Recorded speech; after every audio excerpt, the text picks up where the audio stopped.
Maraming salamat po. Una, batiin natin, syempre, yung laging pinipigilan at inaawat. Ito ang mga nakatagong mga heroes ng bansa natin. Palakpakan naman natin ang mga vloggers na nandiyan dyan. Lahat po, subscribe kayo sa kanila dahil sila ang tunay na nagbabalita ngayon. Hindi nababayaran, hindi nahahawakan sa leeg. Tama po ba o tamang-tama? So hindi ko na maisa-isa, basta nandyan yung mga vloggers, pakisubscribe po silang lahat. Dahil hindi po nakakarating ang ibang balita sa mainstream. So kailangan po natin ang mga vloggers. Practice lang po. Kiboloy! Stop! Ngayon naman, Duterte! Duterte! Duterte! Duterte! Stop. Ngayon, practicein natin, ha? Kibuloy, Duterte, Kibuloy, Duterte. Okay po ba? Ay, mahina. Isa pa, okay po ba? Kibuloy, Duterte, Kibuloy, Duterte. Stop. Okay? Sino po ang hindi ngiwi? Kibuloy, Duterte. Ulit.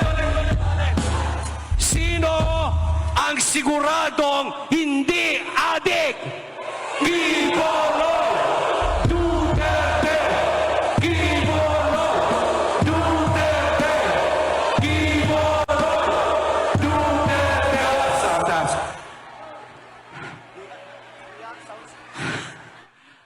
Ako ang hinihingal, ha? Alam niyo po, isa sa mga pinagmamalaki ko, itong mga ating senador. Lahat po sila, alam ko, pag sinabihan ni PRRD ng drug test, hindi tatanggi. Sila po ay walang bahid ng droga. Tama po ba?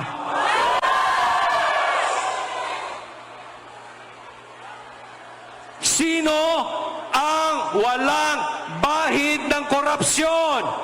Kibuloy, Duterte.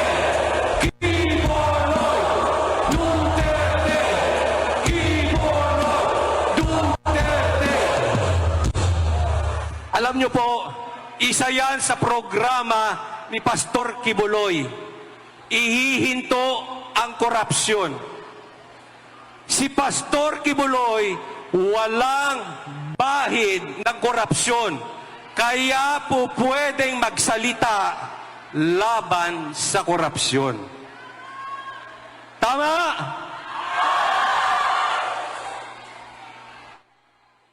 Bakit tayo pupunta sa luma kung gusto natin ng pagbabago? Sino dito sa mga senators na to? Sino dito ang ngiwi?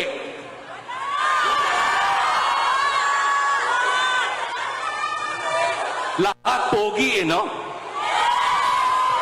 Kasi pag wala kang bisyo, nagmumukha kang bata.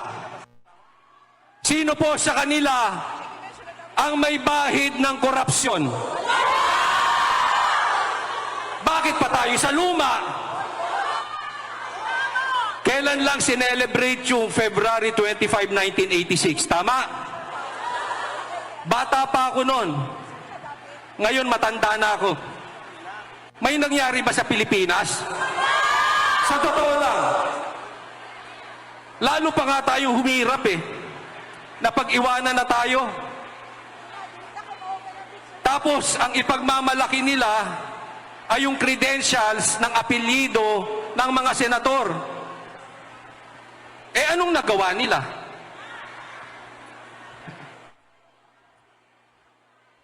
Ano? Nasolusyonan ba ang gutom ng taong bayan? O mas lalong nagutom? Di ba?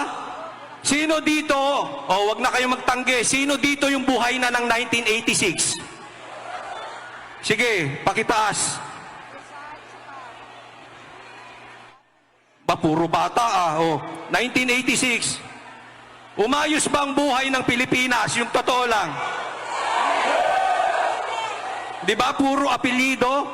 Apelyidong mga sikat. Wala namang nagawa. Sino ang nag-ayos ng Davao? Quiboloy Duterte! Quiboloy Duterte! Quiboloy Duterte! Stop! Alam niyo po, nakailang balik na ako ng Davao.